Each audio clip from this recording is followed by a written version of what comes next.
Hello, superstars of health. Again, I am Dr. Devin for those just joining us, owner of Spinal Care of Nevada. And today's topic is solving health pain and problems naturally. So this is going to be tips and advice on solving pain, aches, from what I've been studying and learning over the last 20 some odd years, working with neck pain, back pain, headaches, migraines. I see some of the worst of the worst migraines on the planet, the kind that people just want to hide in darkness. We see severe painful conditions like fibromyalgia, neuropathy, something called trigeminal neuralgia, which that probably is the worst pain on the planet. Arthritic shoulders, bad knees, hips, as well as pinched nerves and a lot of other painful conditions. So we're going to be going through all that information today. I'm going to teach you certain things you can be doing on your own, stretches, exercises, self-care maneuvers, a lot more. At the very end of the seminar, we will certainly set aside some time for some Q&A. But today's seminar is absolutely all about you, okay? Most of you have worked your whole life, or you're still working, raised a family, provided for your family, given the community. You've given, and you can't give from an empty cup. And for some of you, your golden years aren't as golden as you'd want them. But on a side note, of course, it's not just about you, because your health affects everybody around you. So while it's true, you could kind of learn to live with things, the truth is everybody around us has to learn to live with us. And I think it's important as we go along, and I always do this with our new patients, we always set goals with our patients. Because we want to track progress. So as you apply some of this information, think about what it is you want to be able to do better or enjoy more if your pain goes away. Now, there's some of you on this call who aren't in pain. You're here to be proactive. That's brilliant. That's one of the keys to a long-lived, healthy life, is being proactive and not reactive. But for most of you in pain, think about, what could I do better if the pain went away? I had a patient, his name is Jim. He had bad knees, bad back. He said, I want to be able to go with my grandkids and my kids to Disneyland and not have to rent one of those like motorized scooters. So we worked together for a few months, and he wrote me this beautiful testimonial. He was able to go to Disneyland, walk around, of course, eat all you want there, because, what's more fun than going to Disneyland and eating? And he was doing great. He said he was able to carry bricks in his backyard. He used to have to pile them in a wheelchair on his lap. And his knees got better, his back got better. And that's why I do this, to help people reach their goals, whether it's just, getting up in the morning without pain, going to sleep and not be in pain, be able to play with your grandkids, your great grandkids, travel again, maintain your independence. Now, I've spoken on a lot of different topics. In fact, in the coming months, we're going to have topics specifically on neck and back pain. We're going to discuss, I think next month is sleep, getting better sleep and more energy. And then I believe in May, April or May, is going to be our boosting your metabolism seminar. It's probably one of my most popular talks. Perfect right before summer. We're going to show you how to lose weight and keep it off from a natural perspective. Okay, so a lot of topics I've spoken on. I speak at big corporations like Walmart, Keller Williams, Williams Sonoma headquarters, and to my patients who are in small groups, church groups.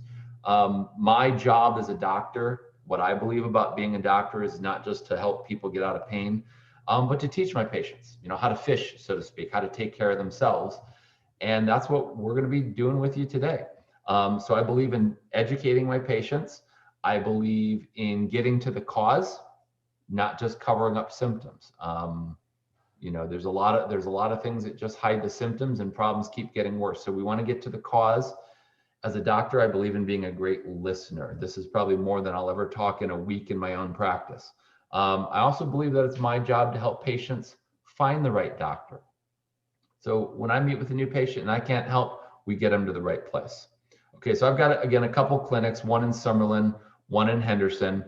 And as we get into the information today, there's 5 key beliefs that you need to have to practice a wellness lifestyle. And a wellness lifestyle is not just being out of pain, but again, it's solving pain and staying healthy. Number 1, key belief in wellness is trying to solve things naturally.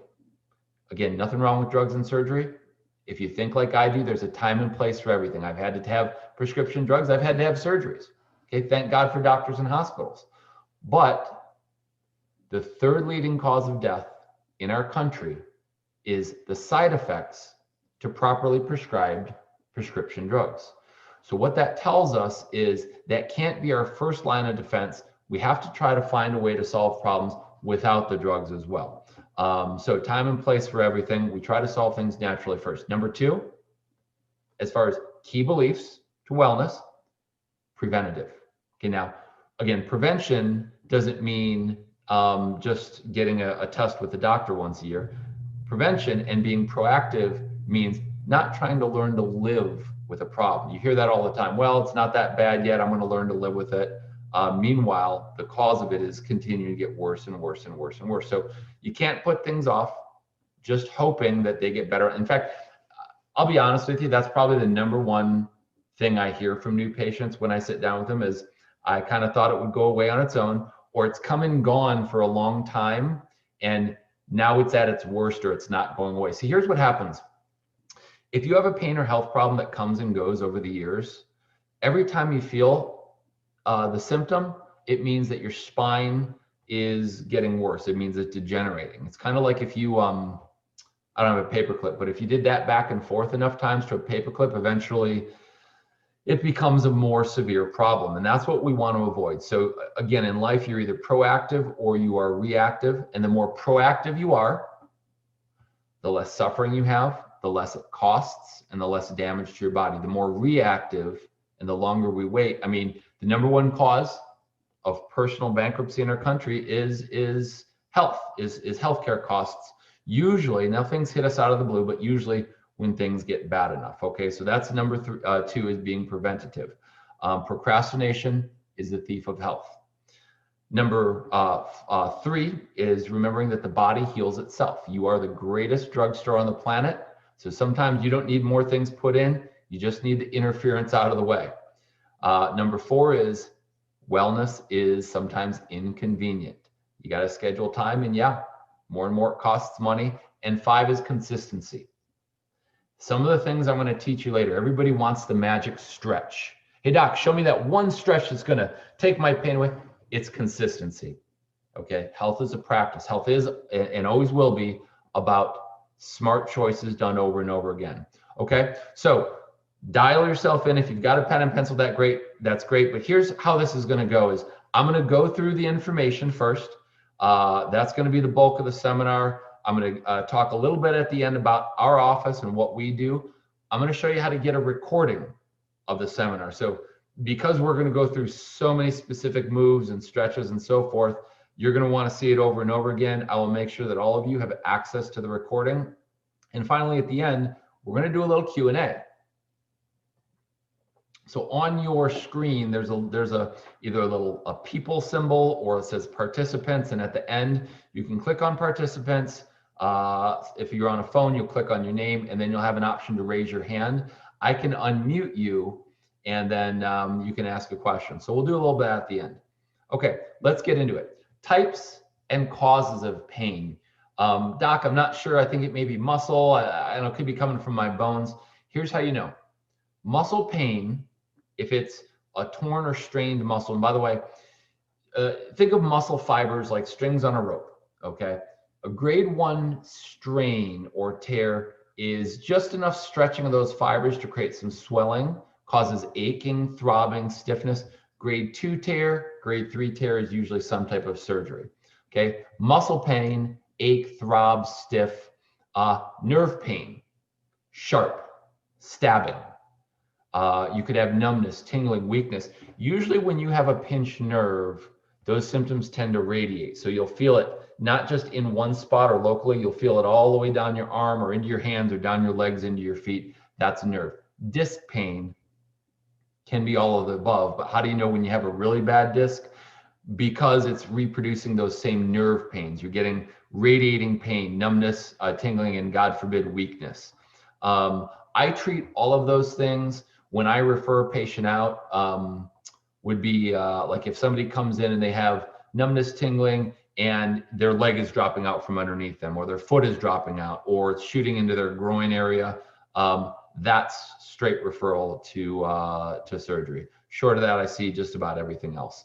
Bone pain, your bones really don't make a lot of pain. In fact, when you have osteoporosis or osteopenia, even if it's severe, usually that pain, unfortunately, would come from some type of fracture, stress fracture, compression fracture. It's usually not emanating from the bones itself. You're probably going to feel your muscles and something else far before you feel it from your bones. How about arthritis? Okay, first off, what is arthritis? Okay, you go to a doctor, say, Doc, my joints hurt and I've got pain. They do a bunch of tests, bill $1,000 out and come back and say, you've got arthritis. Okay, what is arthritis? The word arth means joint. Itis means swelling and inflammation. So you basically told your doctor you have swelling and inflammation. They do a bunch of tests, come back and tell you you have swelling and inflammation. Okay, arthritis happens because your body has been imbalanced or misaligned for such a long period of time that the bones start to rub. Okay, rather than moving smoothly, they start to rub like friction, and that grinds down the disc, which can cause pain or can wear into the bone itself. So I'll give you an example. I had a patient years ago, her name was Rita, and Rita said, I've got arthritis in my left knee. And I said, well, what do you think is causing it? And she said, well, I went to my doctor and he said it's old age. And I said, well, how old is your other knee? And she thought about it for a minute. Okay, same age. So it's not, you hear that it's old age. That's kind of a silly excuse.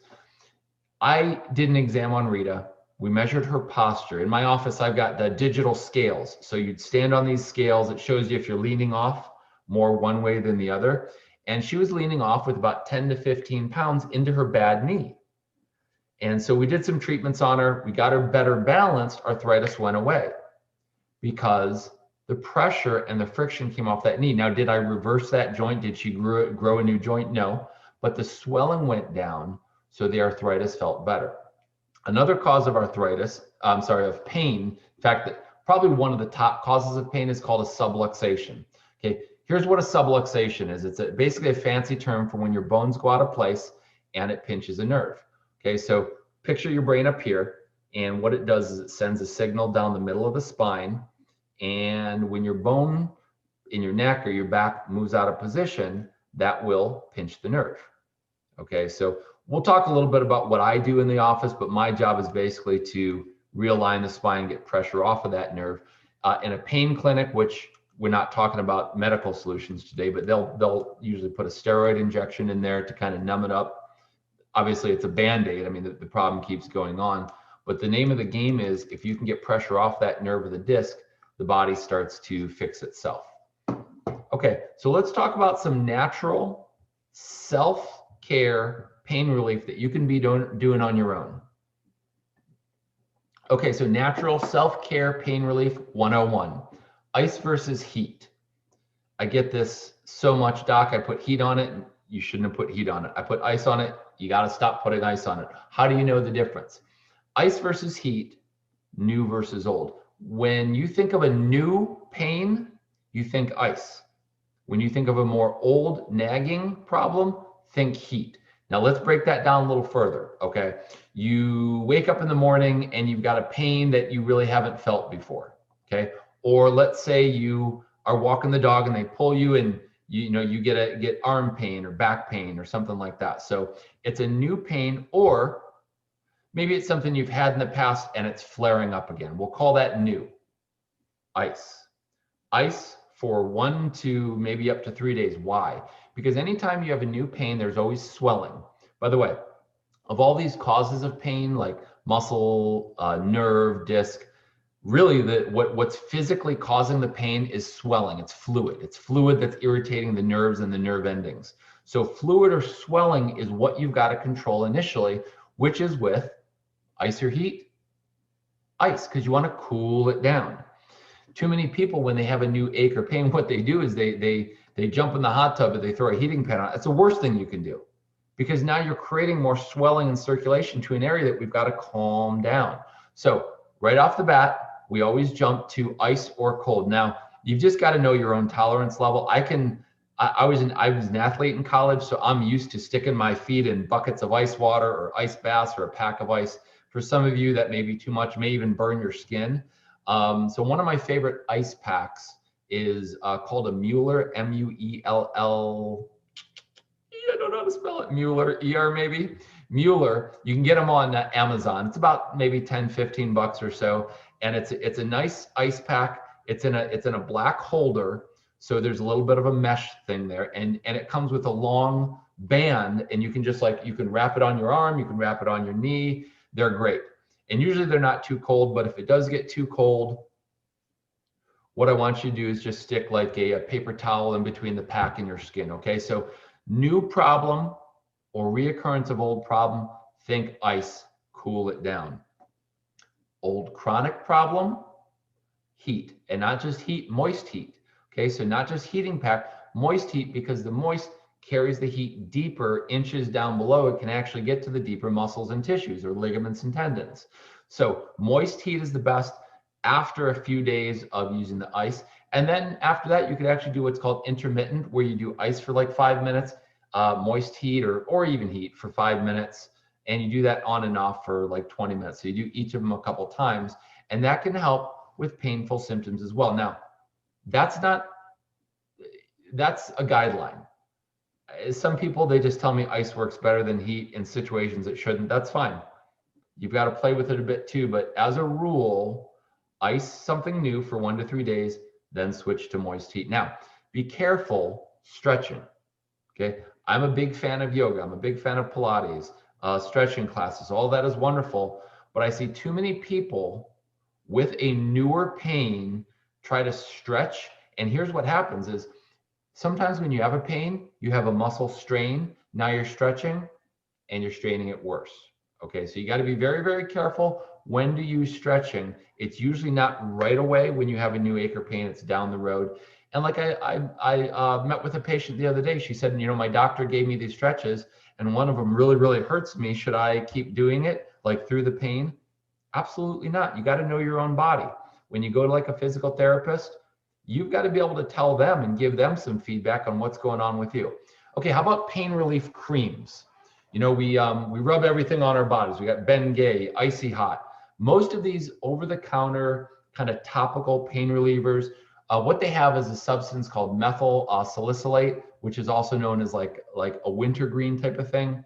And what it does is it gives topical pain relievers that like minty smell, and creates a cooling sensation when it's on the skin. So what they're really doing, the methyl salicylate, what it's doing is it's a counter irritant, meaning it basically distracts the pain points on your body so your brain doesn't know something's going on. So there's really nothing wrong with a lot of them.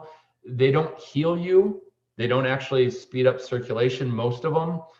What they do is they just kind of block the pain signal like a TENS unit does. Some of you have home TENS units. Nothing wrong with them. It doesn't stimulate healing, but it kind of tells your brain not to not to worry about it. And just on a side note, if you take a pain relief cream, don't put a heating pad over it.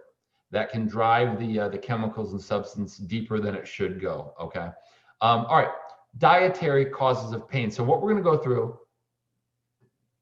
We're going to go through some dietary causes of pain. What causes swelling, inflammation.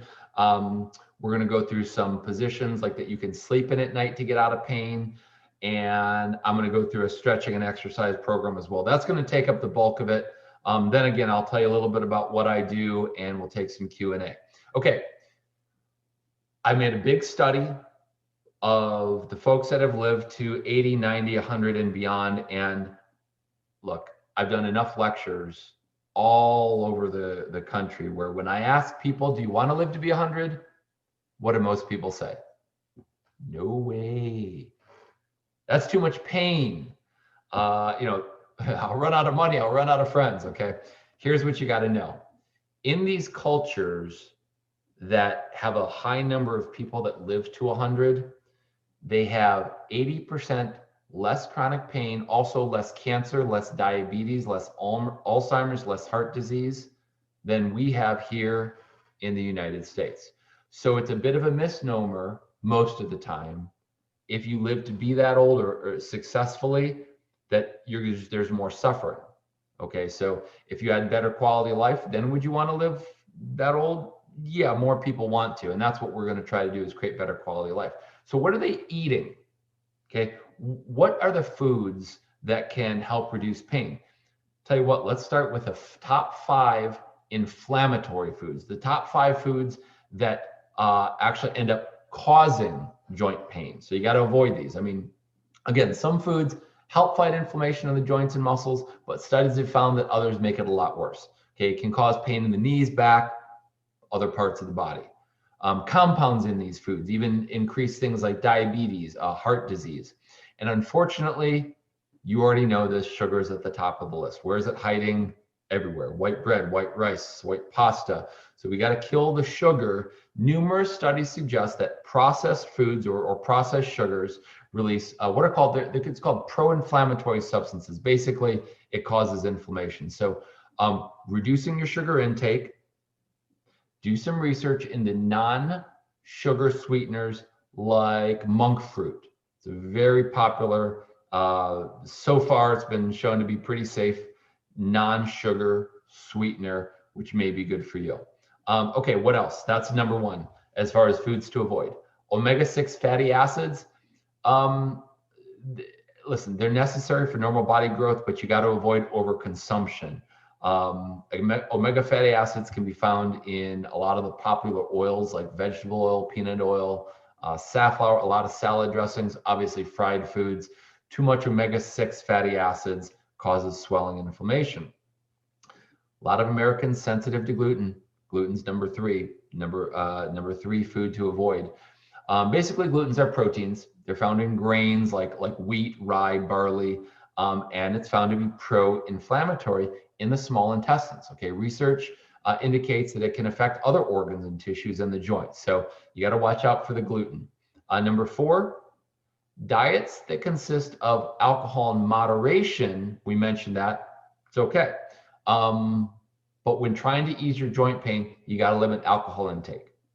Alcohol has been shown to be a inflammatory substance. So again, everything in moderation. And the 5th thing that you got to avoid, saturated fats. Not only do they cause inflammation, increase your risk of heart disease. Okay, according to the National Cancer Institute, you're going to hate me for this, cheese and pizza are the 2 top sources for saturated fats consumed in the US. Now, don't get me wrong, Dr. Devin loves a pizza, but in moderation, okay? All right, let's jump into some foods that help reduce inflammation. Black coffee. Okay, among those, obviously vegetables, fruits, potatoes have anti-inflammatory properties, sweet potatoes. Anything high in healthy fats, such as avocados, olives, and the fish oils, right? Your salmons, olive oil, coconut oil, the healthy fats help control inflammation. You may have heard of the Mediterranean diet. I think it's in April or May. We're going to go through all the top diets, weight loss programs, all of that. What you'll hear more and more about is adding healthy fats to your diet, because it not only can block the bad fats, it helps your metabolism. It helps me feel full too. Okay. So we talked about the fish, almonds, dark chocolate, yay, on the healthy list. Okay. Beans, the wonderful bean. By the way, what's the number 1 food that centenarians across the world eat? The number 1 food? Beans. Protein, fiber, anti-inflammatory. Okay, how about some spices that are good for pain relief? Turmeric, ginger, and cinnamon. And of course, the wonderful green tea helps for reducing inflammation throughout your body. Okay, so you've probably been writing down notes furiously. Remember, I'm going to show you how to get a video of all this. Real quick on sleep position before we get into the stretching and exercise program. As far as sleep position goes, the top sleep positions that you're going to want to get into are, well, let's start with the one to avoid. You gotta avoid your stomach, even though I know some of you are stomach sleepers and that's the only way you can sleep, and that's okay.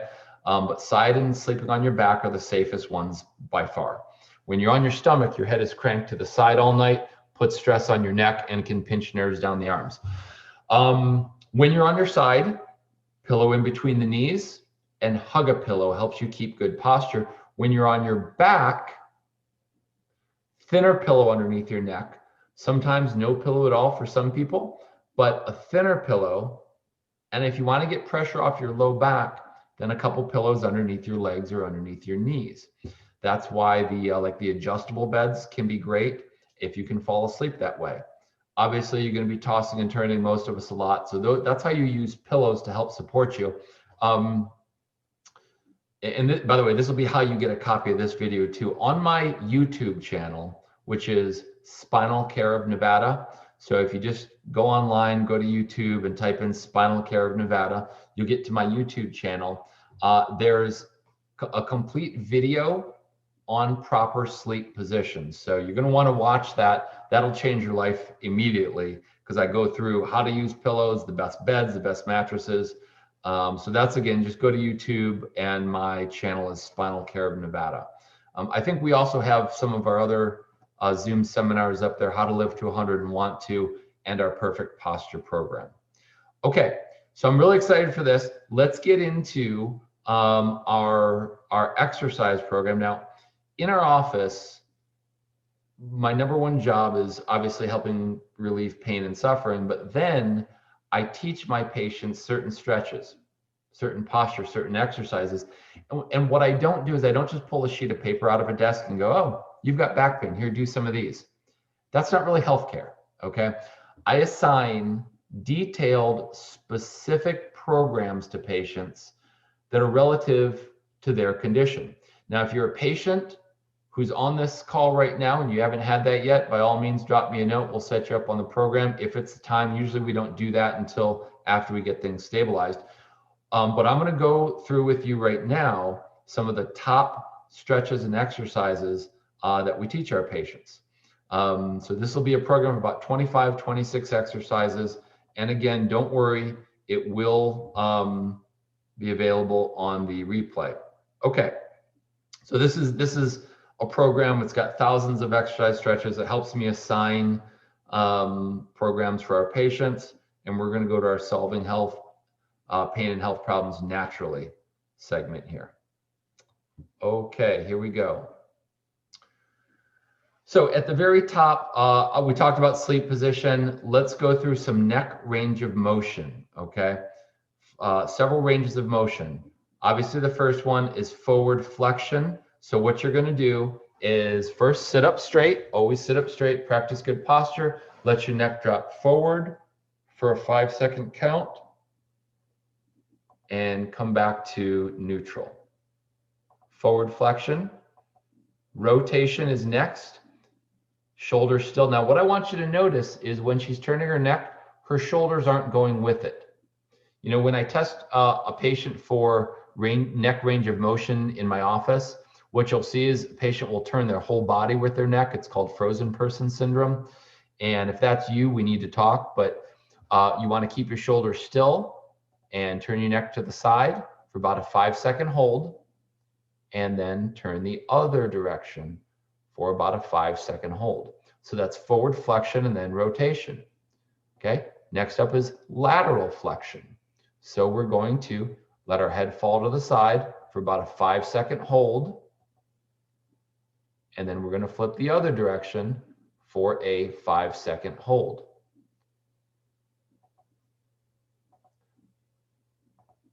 Okay, now what we're not going to do is a extension stretch. That's something I work with patients on a one-on-one basis. If it's appropriate, we give them some extension work, but by and large, that's one you want to avoid right now. Okay, so I just want to check in, raise your hand if everybody was able to see that videos. Okay, good. Okay, we're going to continue on. Now, as far as neck rolls go, only under supervision of a healthcare provider or educator. So if it's your yoga instructor or your Pilates instructor or your physical therapist or your chiropractor, that's fine. You can do neck rolls. Otherwise, I don't want most people doing neck rolls. The only reason is because unsupervised, certain people have a chance to pinch a nerve or the vertebral artery in their neck. You know, we'll talk about what I do later. I do a very gentle type of chiropractic. We don't do like neck twisting in our office. We don't do any twisting or popping. It's not dangerous, But in the cases where people have gotten hurt, that sharp twisting, rotation, and flexion is what ends up pinching a nerve or vertebral artery. So we stay away from that. And just for the purposes of this class, again, we're just going to do what are called unidirectional moves or one directional moves, which again is forward flexion, rotation, and lateral flexion. Okay, next up,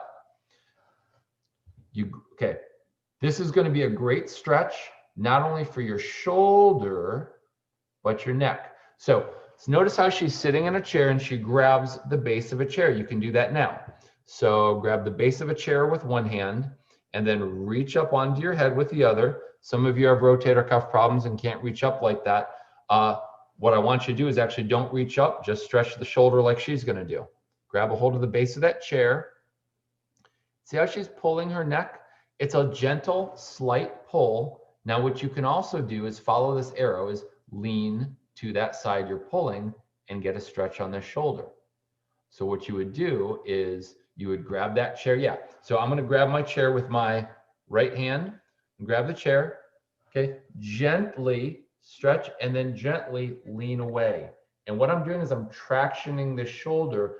I'm gently stretching that ball and socket joint, which if you have a rotator cuff problem, most of the time that can help. Again, if it irritates it, it means it's probably severe, but and you need to see either myself or an orthopedist. But that gentle stretch, neck and shoulder. And let's just keep it even. I'm just going to go to the opposite side. Okay, and it's gentle, right? You're not forcing it. Now, how long do you hold it for? If you're new to a stretch, 5 to 10 seconds. Come back to neutral, make sure you're okay, and obviously you can then start to do it longer. Okay, build up to 30 seconds. You get a lot of stretches, you can build up to a minute or more. All right. This is a great stretch for shoulders and chest. You find a doorway, get your arms into it, lock your elbows in, and just lean forward. Okay, and again, notice she's just going about 5 seconds, 10 seconds initially, not bouncing, and feeling a good stretch of those chest muscles and shoulders. Chest shoulder stretch, clasp your hands behind your back and pull those hands away. Now, too many people bend forward when they do this. For most of you, take a quick stand right now, clasp those hands behind your back and reach backwards. So that's great stretch for the chest and the shoulders. Now, if you can't clasp your hands behind your back, do the best you can. Bring your hands behind your back as far as you can, and that'll stretch your chest as well. Okay, towel stretch. And guys, I know I'm going quickly, but this is a 45-minute seminar and you'll have all of this on replay.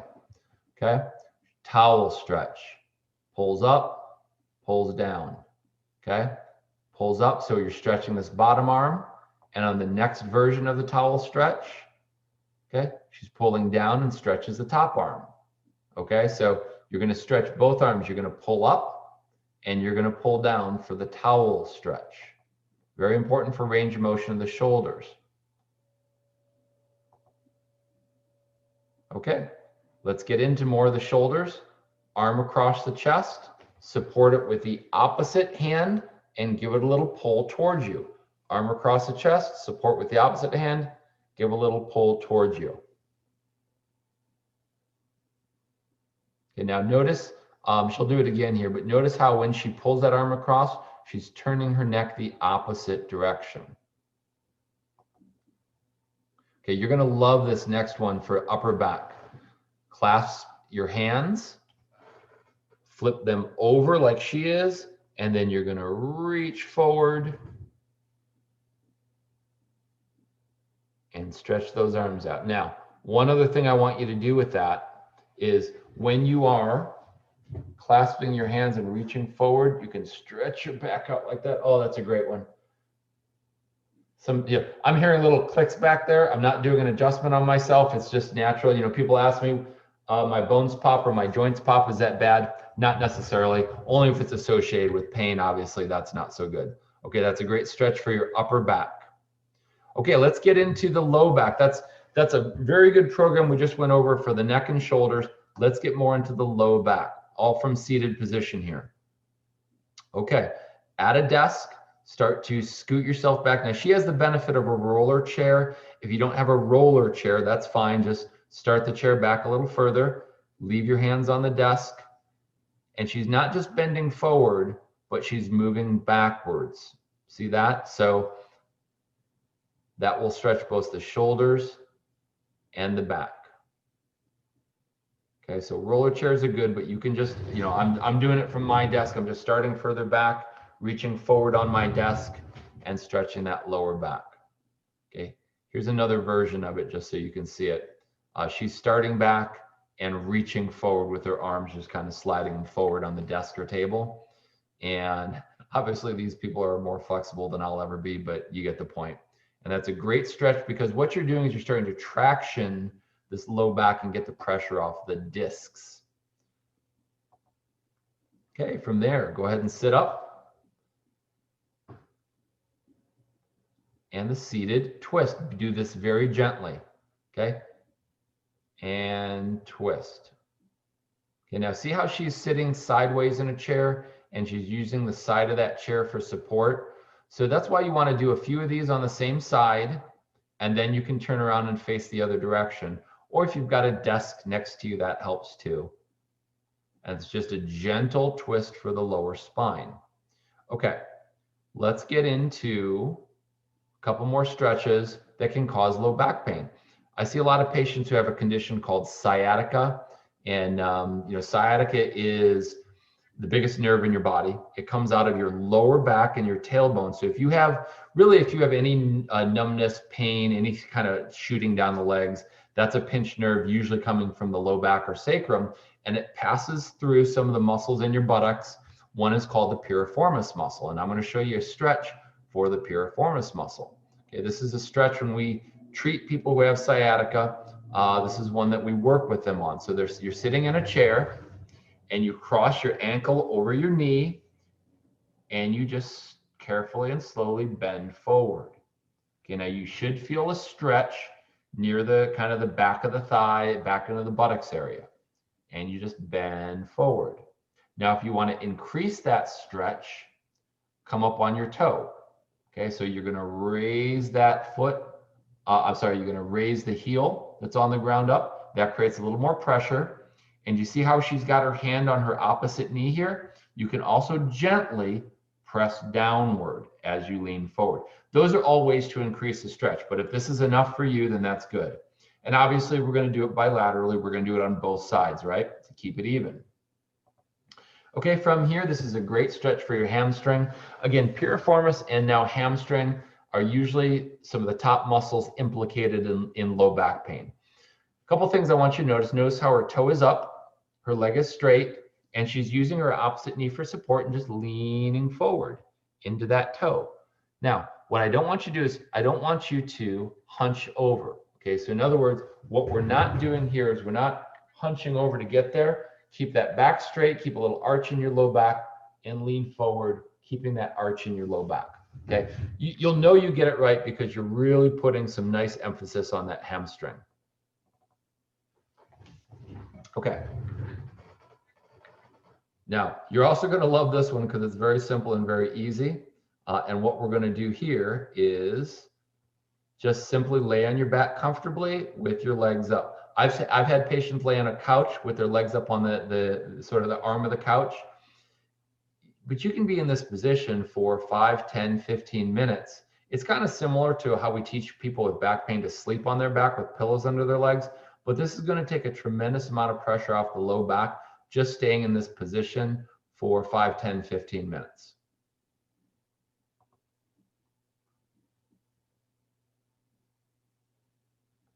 Okay, one thing you're going to want to buy at some point is called a foam roll. Foam roll, again, you can get them on Amazon or anywhere else if you go into stores. And this is going to be thoracic mobilization. It's going to open up your mid-back area. So you're on your side. Obviously, you're not going to do it right now. You're on your side. Now, you can use a pillow between your knees too. And she's just gently reaching her arm backwards. And that's going to stretch both the upper back and to some degree, the lower back as well.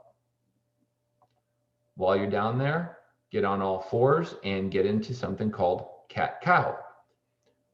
where we're just letting this low back sink down and then prop itself back up. And you're just going to let it sink down and prop yourself back up.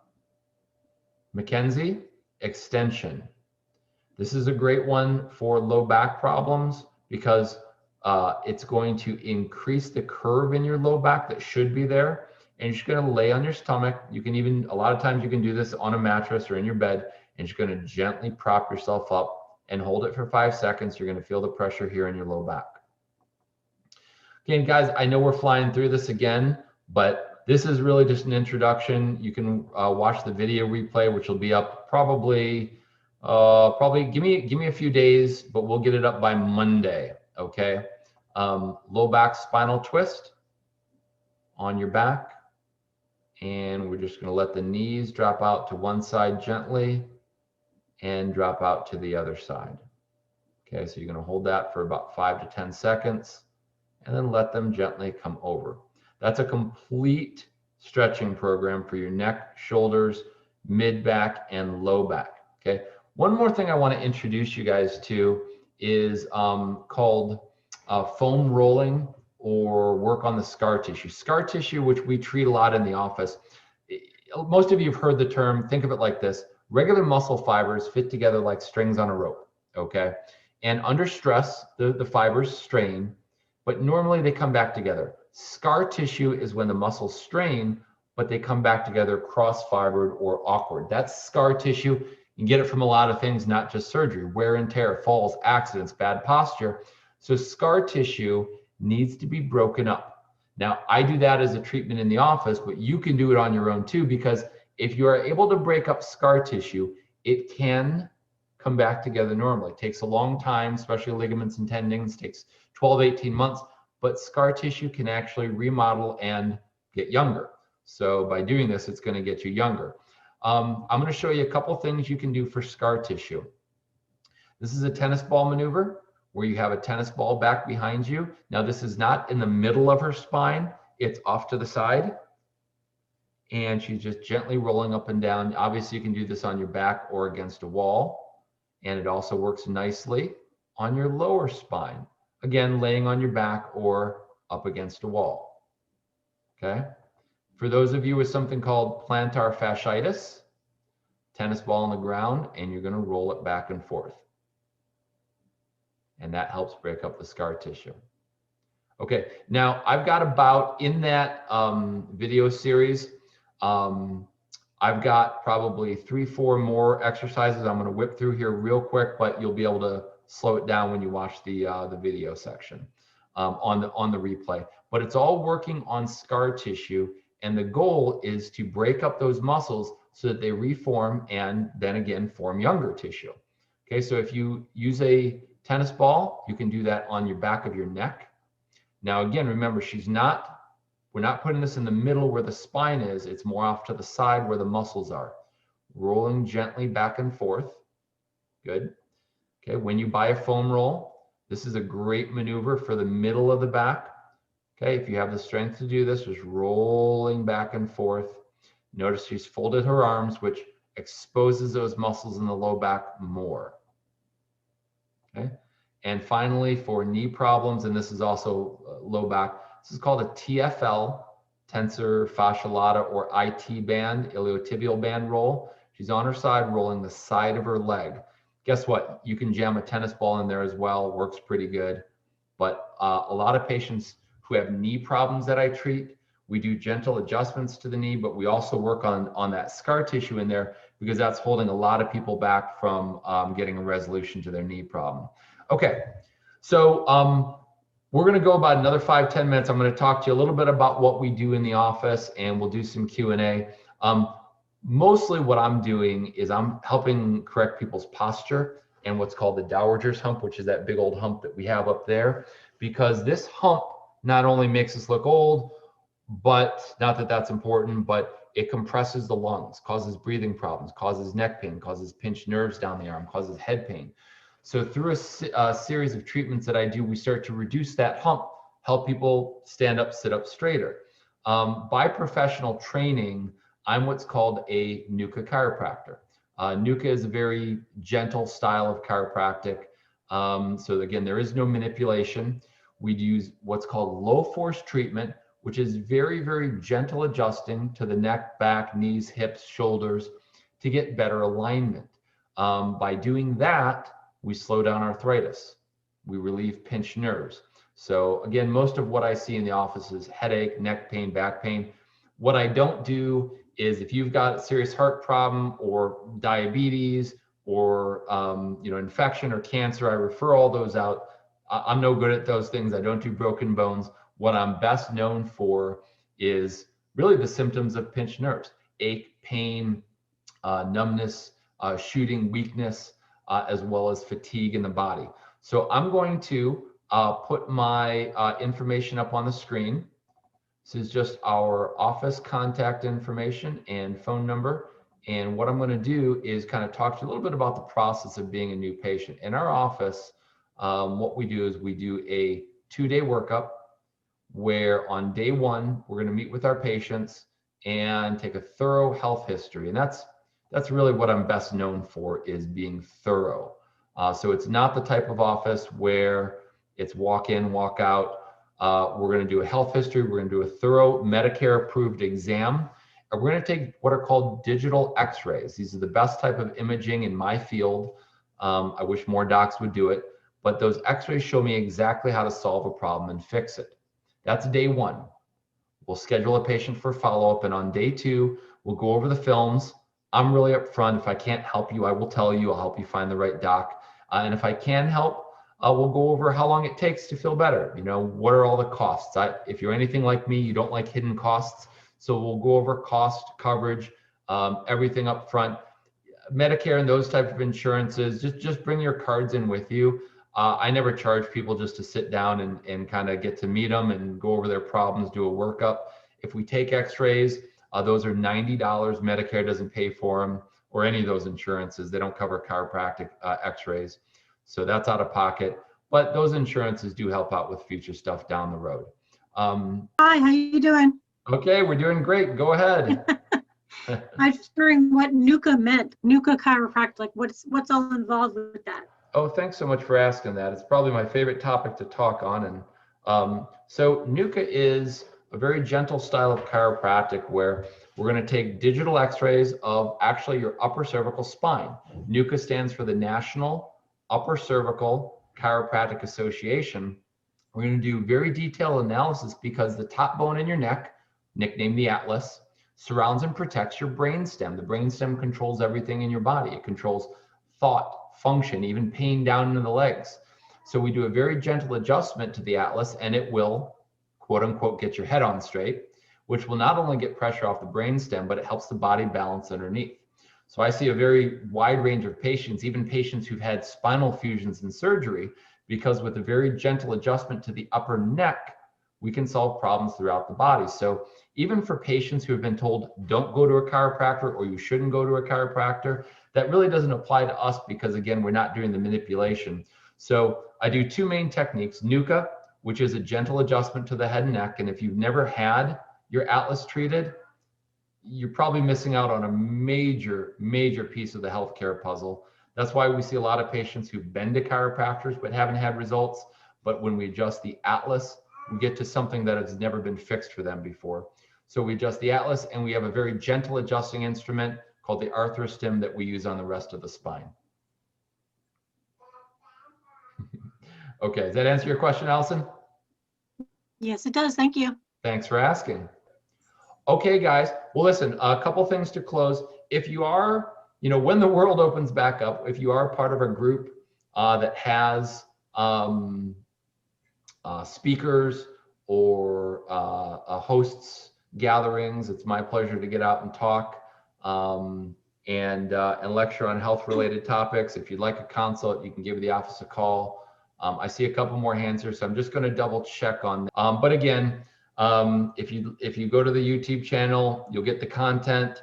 Feel free to email me a question, or we'll do the consultation in our office. Just remember this, guys. Sometimes we've been told by our doctors that you have to learn to live with something. That's just a doctor telling you they don't know the answer, but don't give up hope. Your health is a force. It surrounds you at all times. It's just waiting to be directed by choice and the power of your will. And remember, there's always hope. Okay, everybody, you have a wonderful rest of your day. Thanks for tuning in, and we'll see you next month, okay?